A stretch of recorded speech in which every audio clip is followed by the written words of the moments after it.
This is 100 Years of Cocks.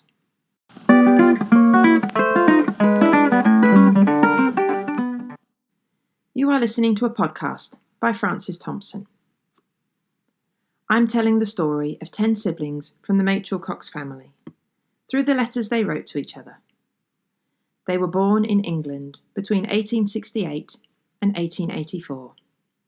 7 of them lived in England, and 3 lived abroad in the colonies.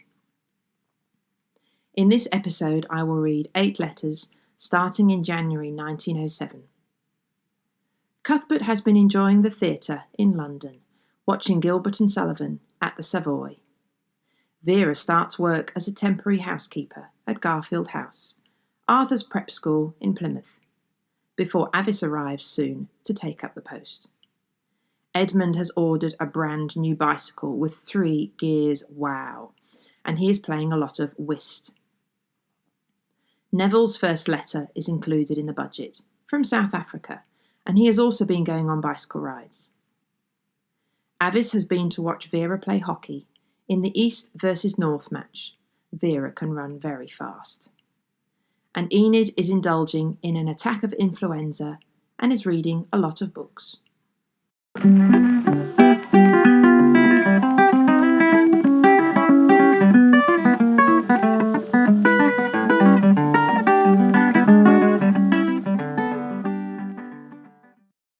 Cuthbert's letter.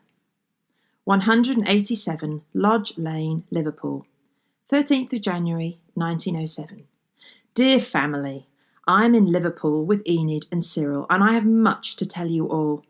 It is just as well that Bernard put me on my honour not to abstract Aldwyn's letter, otherwise I might have been tempted to do so, on the grounds that it is coarse and indecent. I am shocked that Bernard should think it written in the true budget vein. When I last wrote, there were 3 weeks of term still to elapse.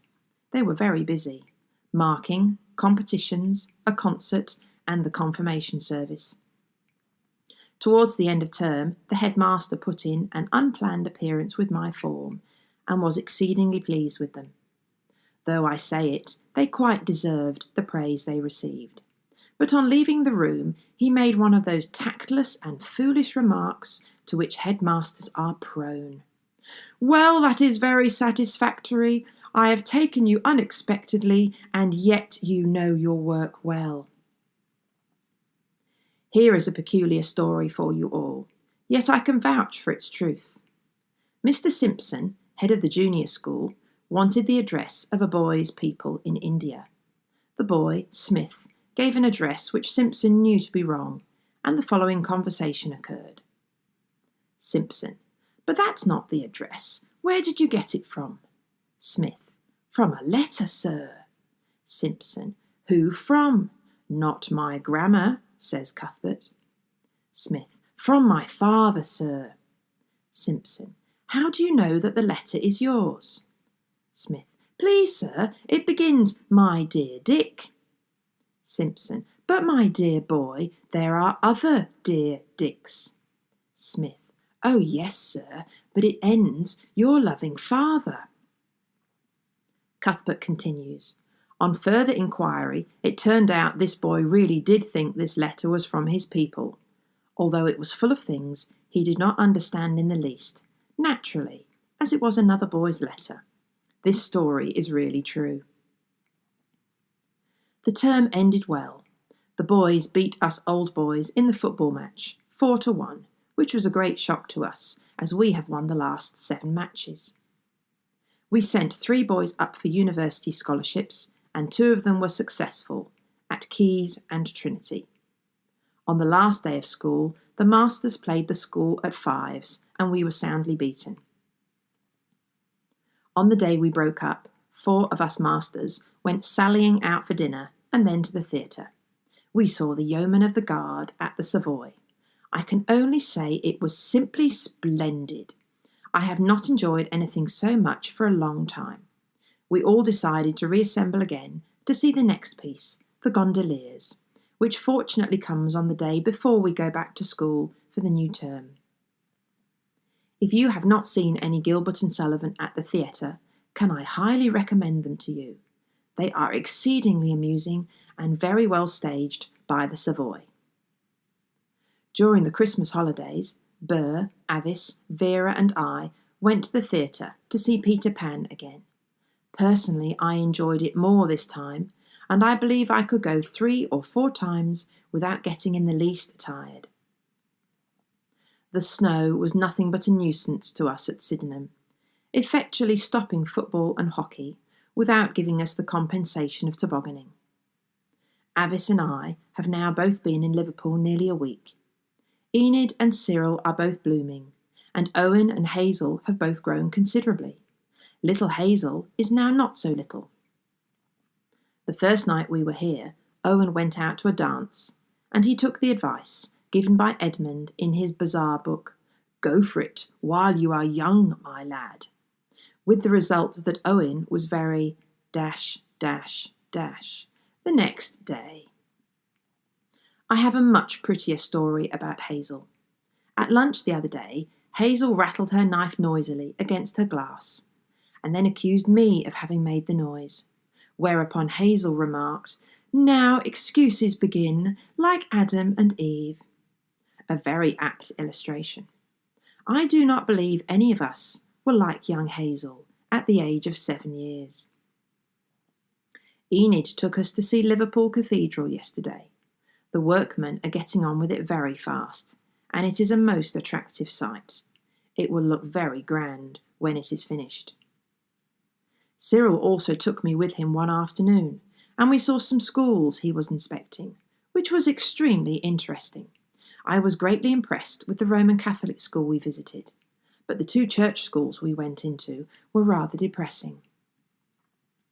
We ought to be very grateful to Arthur for starting the discussion about the note of exclamation, since it has provoked such a learned rejoinder from Bernard. I must say that I agree with Enid entirely. I see no reason why a note of exclamation should be used to show that there is no offence meant, any more than to point out a joke. Personally, I seldom use it except to express surprise. I think that Bernard has used it quite correctly in his dissertation. You will also notice that I've underlined just one word in this letter, justifiably, I think. I see that Bernard has started a blacklist of authors. I hope that in future Bernard will take note of it and not be induced to read that awful woman again. He really should know better, and I would dearly love to know Father's opinion on Bernard having read this book. I read Sir Nigel by Arthur Conan Doyle and found it most disappointing, with many absurd mistakes about monks, armour, etc., just the same as in his previous book, The White Company, though Sir Nigel is not half as good. I am now finding great relief in reading Lord Randolph Churchill, which entrances me. So far, I think Winston Churchill has managed to conceal his own personality wonderfully. I have made an effort to keep my handwriting up to that of my last letter. I hope I have succeeded. Your affectionate brother, Cuthbert. Cuthbert includes a row of 12 exclamation marks at the end of his letter. He states, "These are all the notes of exclamation left out of my letter. I might, but I shan't, offer a prize for the one who could insert them all in their correct places." Notes on Cuthbert's letters. If you live in the UK and you went to an independent private school, you probably know what fives is. If you didn't, let me explain. Fives is a game which is vaguely similar to squash, played in a 3-sided court, although you hit the ball with your hand, and in some versions you wear a padded glove. Most UK fives is either rugby fives or Eton fives, originating in the 1800s at those schools. In the different versions of the game, the court can be different, as well as the ball and the rules. Fives is still played at many famous old schools, including Rugby, Eton, Winchester, Marlborough, Clifton, and so on. It was previously a game which only private schoolboys played, but I believe it is now becoming more common in UK state schools. Many years ago, my husband and I worked at Loretto School in Scotland, where rugby fives is played, so that's how I know about the game. If you are not a Londoner, you may not know about the Savoy, which is a grand old London theatre. It was originally the home of the Gilbert and Sullivan comic operas, which are known for poking fun at both English bureaucracy and the 19th century English obsession with social status. The Savoy Theatre had been closed for a time, and Cuthbert, in 1907, is describing the revival of the Gilbert and Sullivan operas, with thousands of people going to see Patience, the Gondoliers, and the Mikado, among others. Remember, there wasn't yet even any entertainment on the radio. Going to the theatre in 1907 was really our equivalent of watching shows on Stan, Netflix, and Prime. Interestingly, I've just read that the Savoy Theatre in the 1880s was the first public building in the whole world to be entirely lit by electric light. Some of the homes of the 10 siblings were still lit by gaslight until the 1920s.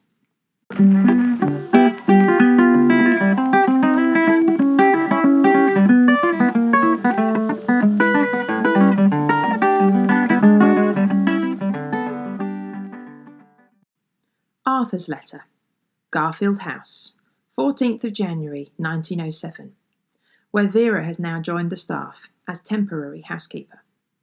Dear family, Vera is astonished to see me sit down to write directly I have finished reading the budget, but I know by experience that I never want to write a letter if I wait to think about it.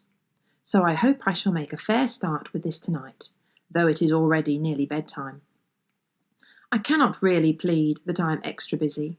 I have no domestic to dispatch, and though exams are with me, I am disposed, like the boys, hardly to take them seriously. It is such luxury to feel that I can take my time over them. Tomorrow, however, I shall have to begin rehearsals again for our acting.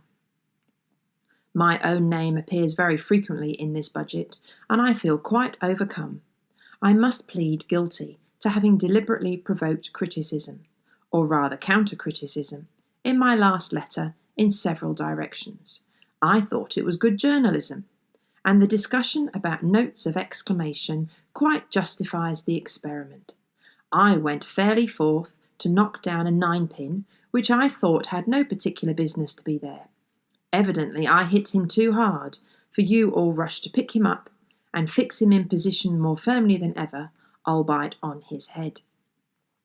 My artistic prejudice remains, but in ordinary correspondence, not in printed matter, I would hardly enforce my dictum too literally, and I am quite converted by the pleasing effect of their regrouping in Bernard's letter.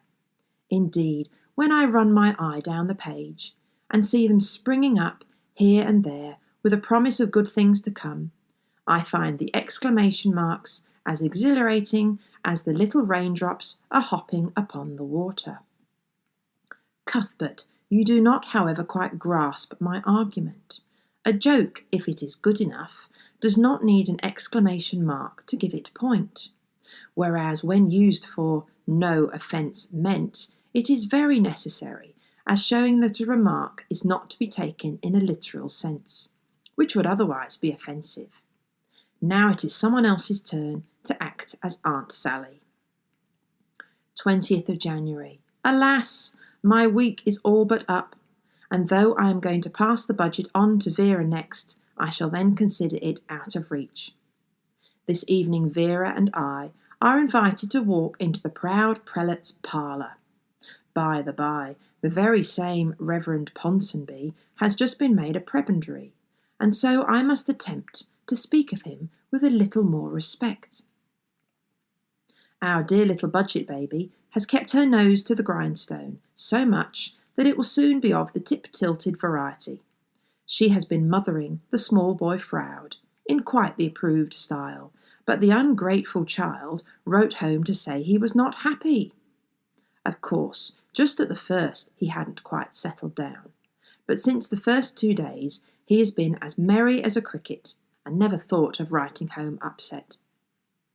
Yesterday afternoon, when the other boarders went home for the weekend, he was in a fever to write home again, and we greatly fear that he has worked off another attack of the blues again. Vera feels her reputation is at stake, and I greatly fear that she will be writing by this mail to say she is unhappy too.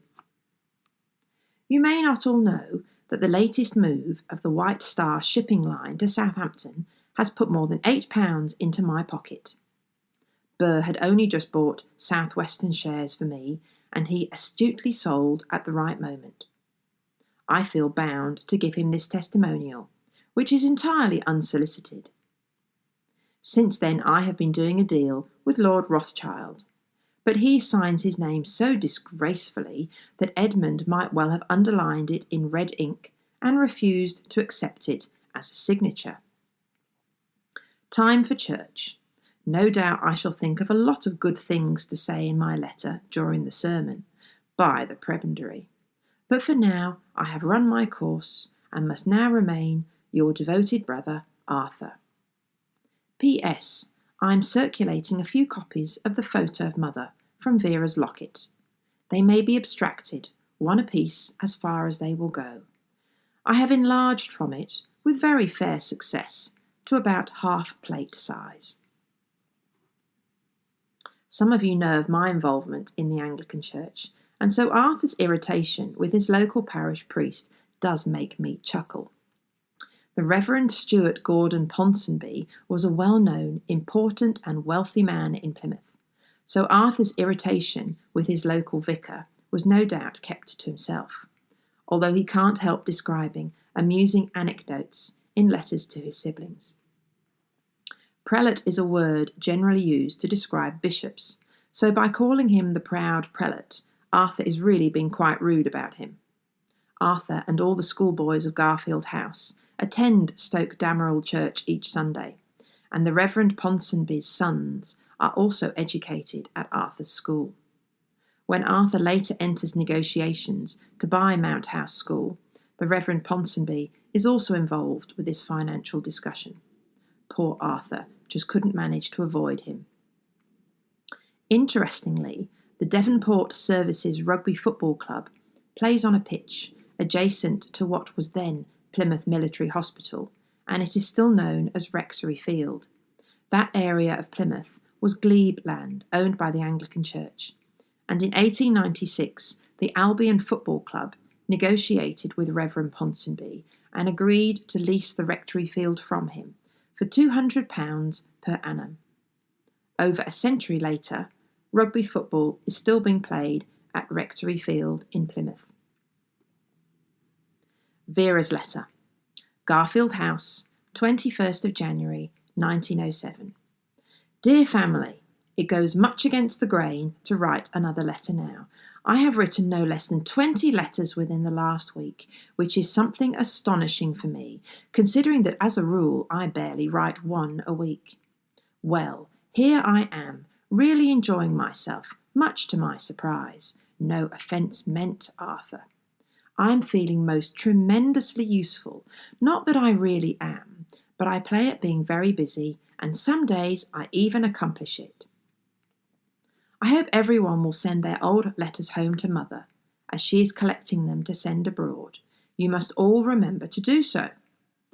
Alas, Kent have spoilt their record. After winning 8 matches straight off and getting 46 goals to 9, they lost the Middlesex match 3-6. My absence was no doubt the cause of it. When I came down here by train, I travelled in the express to Penzance, which they call the Cornish Riviera train. It travels straight from London to Plymouth without a stop in 4.5 hours. The great feature is the nurse, who regularly goes up and down the train. She seemed very busy and kept trotting up and down the corridor, evidently attending to someone. She looked so nice that it was almost worth being ill. I had 2 callers the other day, and Arthur nobly came to the rescue. The second lady, a most unutterable bore and rather common, was so fascinated by Arthur that she could not tear herself away. Arthur's face was really too funny when she solemnly told him the best way of getting mud off a skirt, advising him to try it himself. You should see me discussing the virtue of cooking eggs, as opposed to using bird's custard powder, with Mrs. Ponsonby, who is the rector's wife. Mrs. Parsons, the cook, is delighted with me, needless to say, but I have not yet succeeded in reassuring the youngest servant, who still runs away at the sight of me. Cuthbert gave me an edition of Jane Austen's works for a Christmas present, and I'm quite delighted with them. I have just read Pride and Prejudice and Sense and Sensibility, the former for the second time. I had no idea how charming they were. I think her style is so delightful. I'm in the middle of reading The Lost Explorers aloud to Froude, one of the youngest of the boarders. It astonishes me to find the enormous quantity of long words there are in a book avowedly written for boys, some of which I don't understand myself. It is quite a good story, but most difficult to read aloud, on account of having to substitute so many words for shorter ones. Well, I must stop. I have got to go out to a horrible tea party with Arthur. I only hope he will take good care of me. Your affectionate sister, Veronica. P.S. This is my record of appointments and other distinctions so far. 1905 to 1906 and 1906 to 1907, selected to play in the Kent ladies' hockey team. 1906, won first prize of £5 at the Crystal Palace Handicap Singles in the Open Tennis Tournament. 1906, won the Silver Challenge Bowl of the Forest Hill Lawn Tennis Club. 1907, appointed temporary housekeeper at Garfield House School. Future appointments. Selected to play in the European ladies' hockey team. Tennis champion of the world. Supervising head housekeeper of all the royal households in the world. Notes about Vera's letter. I've not managed to locate Forest Hill Lawn Tennis Club, which was clearly Vera's local tennis club, where she regularly won prizes.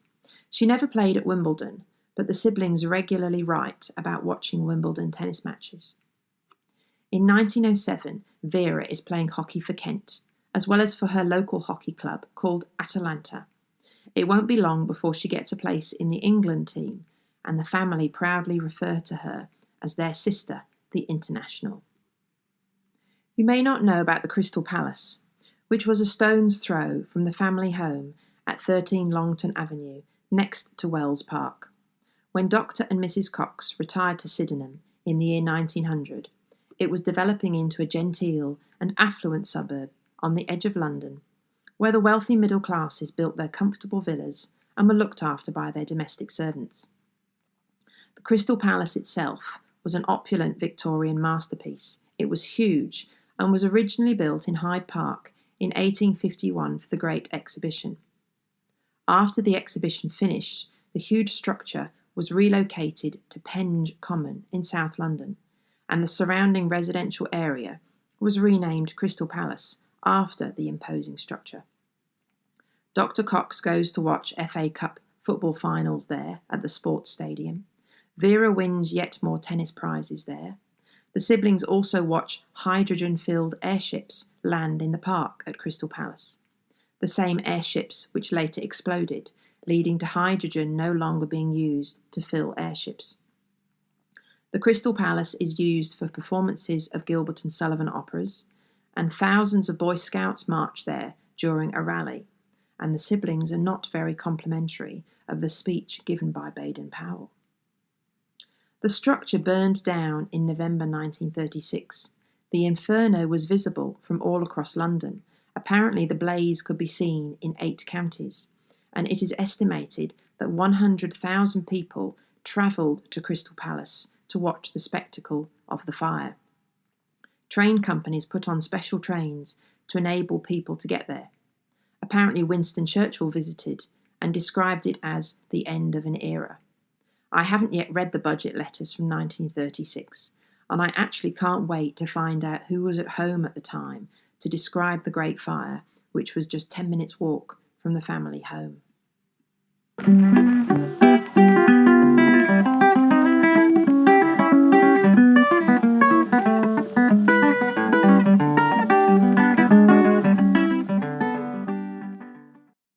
Dorothy's letter.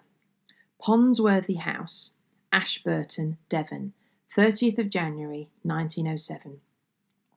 Dear Budget, alas, today I suddenly find to my horror is the limit of my time allowance, and the post goes in half an hour.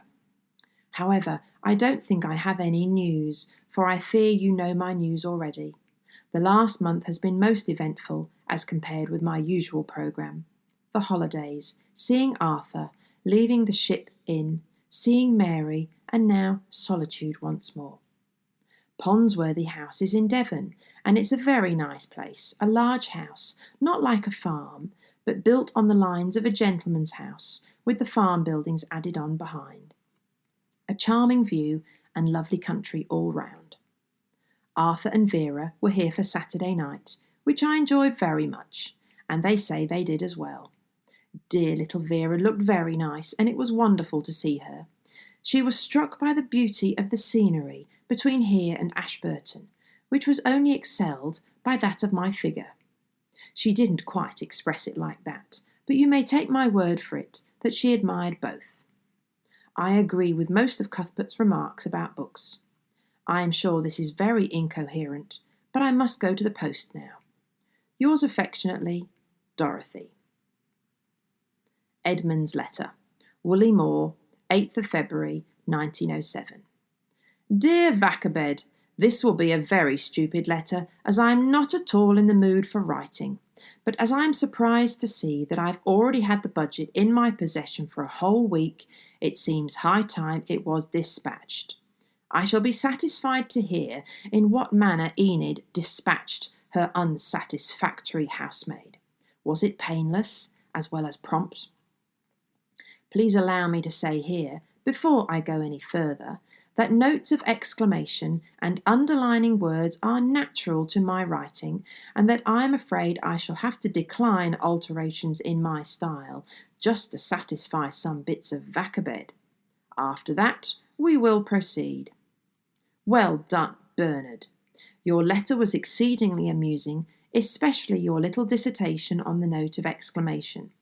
Even your assumed vulgarity is most charming. Cuthbert, yes, I agree that Enid's notepaper is not as good as yours, as the writing shows through too much. This notepaper is the only sort I can get here in Claycross. I consider Arthur's notepaper is by far the best, in spite of his spidery writing. Arthur, I must congratulate you on the £8 you secured. I think I must warn you, however, and all the other members of the budget, that if any of you again announce these financial windfalls, you may promptly expect an application from me for some subscription, as I always have something of that sort on hand. Dorothy, Ponsworthy House, from your description, sounds rather like this place, as I am so comfortable here, and I have lots of room, and there are no obtrusive farm smells, such as Mother delights in and says they are healthy, although they are obnoxious. Although one day the smells were quite bad when they were rendering some lard. I have been quite dissipated lately as far as whist parties go. I went over to Long Eaton for a whist party last week, which was a great success. The proceeds were on behalf of St. John's. Tickets were 2 shillings and 6pence each, so they will make at least £15 profit out of it. There were 39 tables, and we played trump whist, which was very pleasing. The next day, on my return here, I had a free evening and got up quite an impromptu whist party here. We had 5 tables in my room, which I very much enjoyed. Not only was I the winner, but I actually had double the points of the next gentleman. On Wednesday evening, I attended another whist party at a neighbouring farmer's house, where there were 8 tables and I had to act as MC. I enjoyed it very much, in spite of 2 girls who could hardly play at all. Yesterday, being a bright frosty day, I decided to ride over to Darley Dale, on the other side of Matlock, and have some lunch with Whittington, who used to be the vicar at Long Eaton. But I had not gone a mile when the chain on my bicycle broke, and in spite of the efforts of the village blacksmith, I had to walk back here. Fortunately, this morning I have received a postcard to say that my new bicycle is now ready for me. So I am now off to walk into Clay Cross and fetch it. I hope it will be satisfactory. I have ordered a 3-speed gear bicycle, which ought to be useful in this hilly country. I now expect to get up the hills faster than some of you. I am afraid this letter is rather uninteresting, but hoping this finds you all flourishing. Your affectionate brother, Edmund. I don't know if any of you in England have been watching the BBC programme A House Through Time. I've also found it fascinating tracking down the houses in which my ancestors lived, and I was delighted when I managed to find the farm in Clay Cross near Ilkeston where Edmund lived. At the turn of the century it was a farmhouse inhabited by Father Ellis and his family, and Edmund, the local clergyman, was a paying lodger with his own bedroom and sitting room on the first floor. Now it is no longer a farmhouse, but it is a beautifully restored old stone house, and it's available as luxury accommodation.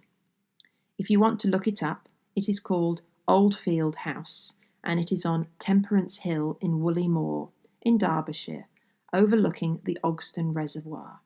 It looks quite delightful, and hopefully I can visit it one day.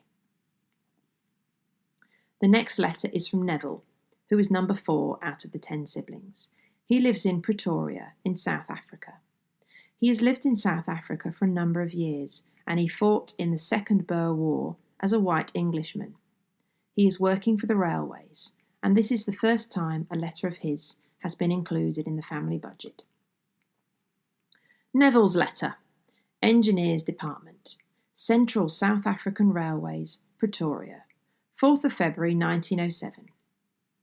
A colonial contribution to the budget, written to all to clear off all letters owing by the contributor. Shame, adds Arthur. Dear everyone, although I cannot become a member of the budget, I will try now and again to write a family letter, which Mother can forward with the budget. I really was delighted with the second budget. Thank you very much for posting it abroad. For getting family news sent round to those in lands far distant, it really can't be beaten. I often wonder what we foreign brothers would do if it were not for Mother's weekly letter, and I often feel sorry for other men out here who only get a letter from home once a month. Perhaps it would be best to weigh each budget before posting abroad. I had to pay 4p in postage costs at the post office. I have now forwarded the budget on to Nyasaland and Aldwyn after a most disgraceful delay. Cuthbert's letter is really too terrible in its penmanship. I believe it beats mine, and I really could hardly read it. The most aggravating thing was that I really wanted to make out the names of the books he had read, but I had to give it up. I read an awful lot of twaddle out here, as well as a few decent books. By the time a book gets out here, it is old at home. I very much want to read the official book of the Boer War, and I should think the German account would be most interesting, especially for people like me who were here at the time. I have read Winston Churchill's book. It takes a long time to get hold of books out here, and you have all maybe read it a long time ago. Perhaps you at home don't know that Winston Churchill's Escape, etc., is pretty generally discredited out here, and his book is just down as a pack of lies. One does not know what to believe, and one would think it would be easy to prove it one way or the other. I know quite well some of the places where he is supposed to have hidden during his escape. I am now getting to be quite a bike rider. I did 3 trips last week of 25 miles in the rain and over awful roads. Something like the shortcut from Enville to Slingsby, if you remember. It is not so much the mileage as the awful bumping and the continual dodging of stones. It would be a treat to ride on an English road again. Our best roads are like the cobblestone ones around Preston, and 14 miles an hour is really hard riding. Yesterday was the heaviest rainfall for 12 years. It beat anything I ever saw in Kansas. and I should think it was like the rain in India, from what one reads of it. Our Springboks are back, and they do seem to have enjoyed themselves, and have appreciated the English people. It has been a splendid rugby tour, we all think, both in results, financially, and from a political point of view. We are now in the midst of our elections, and feelings run high. A more complicated, contradictory, and tyrannical organisation than the Het Volk organisation is hard to imagine. All the same, so far Botha has made the best and cleverest speech of any of the numerous ones so far made. I expect Het Volk will win by a small majority. I have not heard from Aldwin, but I expect he is having his share of this wretched malarial sort of fever, which is so bad at this time of year. I generally hear of Vera's hockey doings from Mrs. Jim, who takes the ladies' field, and she keeps me up to date with things, but so far I have seen no photographs. I am very much hoping to renew my acquaintance once again with the budget members this summer, but I am not definitely sure yet. I only hope that if I do, you will fix on a decent summer holiday place. I wish it was possible to find a place like Enville on the sea coast. I think that would be perfection, or very near it. Who doesn't remember the picnics on the sheep walk, and those on the far common? They were glorious, and I wish I was young again. Does any budget member think it possible for us to arrange a bicycle tour of any interesting part of England, say for a week in the summer? Or is the baggage question too much of a bother? I think, if possible, it will be very interesting. I will keep Mother updated with my travel plans and my expected date of arrival. I am afraid I cannot come up to the intellectual ability of the budget, but I am taking this opportunity to write off all letters owing to the various members, and to thank them one and all for a solid 2 hours of enjoyment in reading their own contributions. For one who is so often starved of news, it was most delightful. Neville. Explanations for Neville's letter. The Winston Churchill book that Neville is talking about is called London to Ladysmith via Pretoria. It was published in 1900, and it describes events from the Second Boer War. The young Churchill gained fame and popularity as a war correspondent and by writing books. This is Churchill's personal account of the relief of Ladysmith, his capture and imprisonment in a prisoner of war camp, and then his dramatic escape. Winston Churchill wrote this himself about his book. This small book is mainly a personal record of my adventures and impressions during the first 5 months of the African War. The stir and tumult of a camp do not favour calm or sustained thought, and whatever is written herein must be regarded simply as the immediate effect produced by men powerfully moved, and scenes swift changing upon what I hope is a truth-seeking mind. I was intrigued, and so I found some other reviews online with other people's impressions of this book. Well-written and entertaining story of the young Churchill. I can see why he annoyed his military superiors. Although he was there as a newspaper correspondent, he was clearly addicted to the whiff of gunpowder, and he often took an active role in military operations. The author makes the pages come alive with his insight of military strategy and human endeavour. Churchill nowadays is known mostly as the Prime Minister during the Second World War. He was another extremely wealthy, privileged white man. He was related to the Dukes of Marlborough, and he was born at Blenheim Palace. However, it is interesting to contemplate that Neville, as well as some of the other English colonials in South Africa, doubted the authenticity of his book.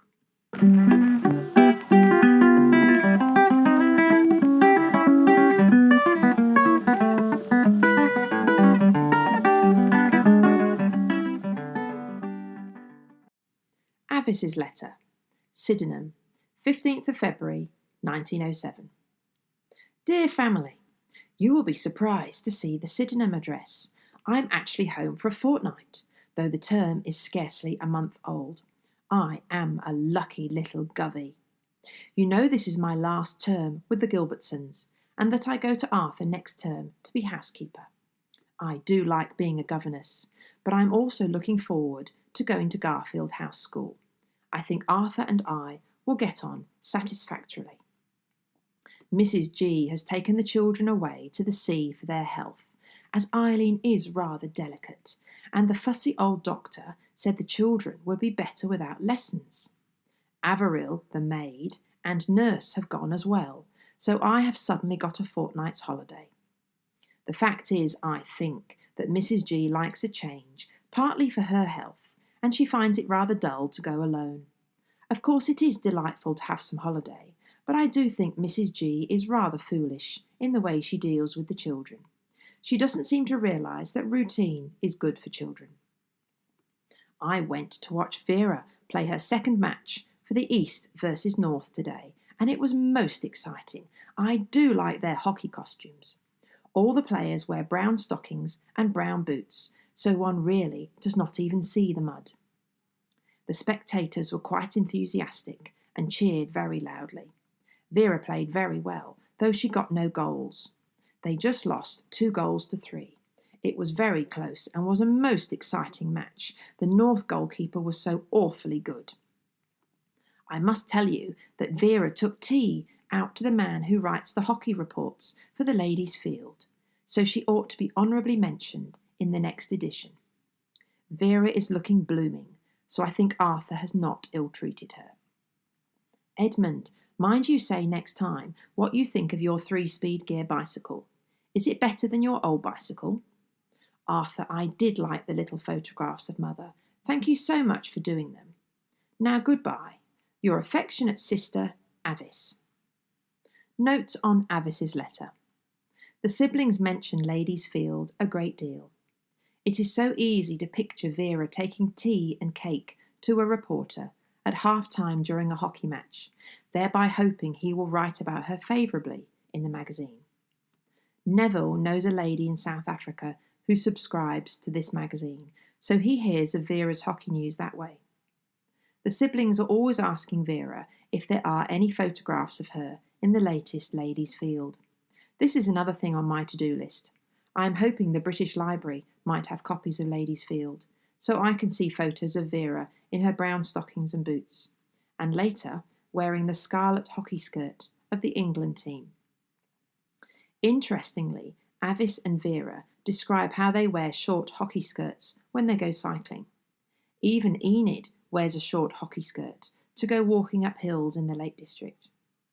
But hilariously to us, what they describe as short hockey skirts are actually not that short, as they came to about 10 centimetres above the ankle. How it was possible to play hockey and ride a bike in a skirt that long, I have absolutely no idea. Enid's letter. Lodge Lane, Liverpool, 18th of February, 1907. Dear family, I have been indulging in an attack of influenza. I should think it must be at least my 24th, but I have lost count. I am still feeling limp and good for nothing. I have had many callers this last week, whom I could not see, and many invitations, which had to be refused, so life has been rather dull. Cyril went out to a bridge party by himself, and he won all evening, which was some consolation to him after his last rather poor performance. We went to a progressive bridge party a couple of weeks ago, and Cyril actually stayed at one table the whole evening, both before and after supper, and he lost every single deal, no matter who his partner was. Owen seems to be settling down well at rugby. However, he has hurt his foot in some mysterious manner, and he is not allowed to do any fagging, which rejoices his heart. He appears to find the work difficult, but it may be that he has been placed too high, or that he gets slack owing to the relative freedom of a public school as compared to the much closer supervision of a preparatory school. I have joined a badminton club for ladies. We meet on Wednesday afternoons from 2:30 to 5:30 at St. Paul's Institute.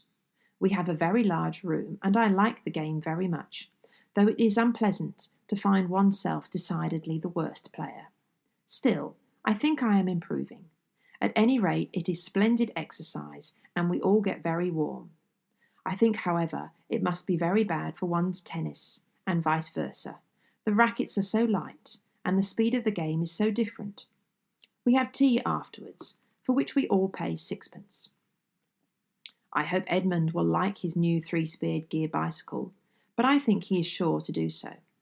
I have never had the slightest difficulty with my bicycle in any way, and it has often been a great boon. We are so near to the country here, and can easily go out bicycling in several directions. I have read a great many books lately, partly owing to the fact that I have had influenza, and partly to the fact that I have not been sleeping well, and so I have read a great deal in the early hours of the morning. Arthur, I have also been burning up many midnight candles. Cuthbert will be glad to hear that I have at last read In the Days of the Comet by H.G. Wells, and I agree with him that it is hopelessly dull and very poor stuff in the literary sense. I read Henry Irving by Bram Stoker, which gives a good picture of the great actor's life, and what a curious life it was. But Bram Stoker writes almost as much about himself as he writes about Irving. The cook went to the library for me and brought me back several books, so I have not gone short. Cyril has been to Cambridge to vote on the mathematical tripos question, but you will all know the result by now. He does not object to the tripos being reformed, but he does object to some of the proposals, by means of which a man will now be able to say that he has taken first-class mathematical honours at the end of his second term. Of course, the exam will really be most elementary, but the outside public will not know that. Thank you, Arthur, for Mother's photo, which I am glad to have. You are very good printing photographs for us all. Are you pleased with how your new darkroom has turned out? My new housemaid appears to be a treasure, and I am very pleased with her. But the cook is again on the sick list. I fear I have saddled myself with an invalid. Many congratulations, Vera, on the great hockey victory of East over South. It was actually reported in the Times, a most unusual thing for ladies' hockey, I find. Perhaps some of you know that I'm on the committee of the Workshops for the Blind in Liverpool. We want to raise £15,000 for a new mill, as well as machinery and equipment. Of course, a bazaar in St. George's Hall was suggested, but I am glad to say the proposal was abandoned, and it was decided to see what could be done by writing letters and making personal appeals. We have raised about £7,000 so far. It only shows what can be done without a bazaar, which is, of course, a lot more work. I believe I had many amusing things to tell you all, but influenza has affected my brain. I am quite muddled, and I cannot think of anything else. Goodbye all. Your affectionate sister, Enid. Enid actually included another 13 book reviews in her letter, but I haven't included them all. You can see from her letter how few women are at Oxford and Cambridge universities. They are still very much the domain of men. Carr Laird Cox, cousin of the siblings, went up to Cambridge as an undergraduate in 1906, but she was very much the exception. Very few women studied at Cambridge or Oxford at the beginning of the 20th century. Several of the siblings have commented on Enid, and I quote, dispatching her unsatisfactory housemaid at a moment's notice. The siblings find it quite humorous that you can not only dispatch your parcels and letters in the post, but you can also dispatch errant members of your domestic staff. Some of the letters have sadly been lost, so we have no idea what the poor maid did that resulted in her being fired by Enid. Enid's husband Cyril was a senior schools inspector, and they were clearly wealthy, with a large house in Liverpool and quite a few servants. From our point of view, a century later, employing several live-in housemaids, a cook, a boot boy, and a gardener was quite unimaginable, but to my privileged white ancestors, it was quite normal. There is so much in these letters about cooks, maids, boot boys and gardeners that I'm working on a future podcast episode just about domestics. A couple of letters from Aldwyn have been mentioned so far, but they were extracted from the budget by someone and have been lost. So there has not yet been a budget letter from Aldwyn in Malawi or from Wilfred in Canada.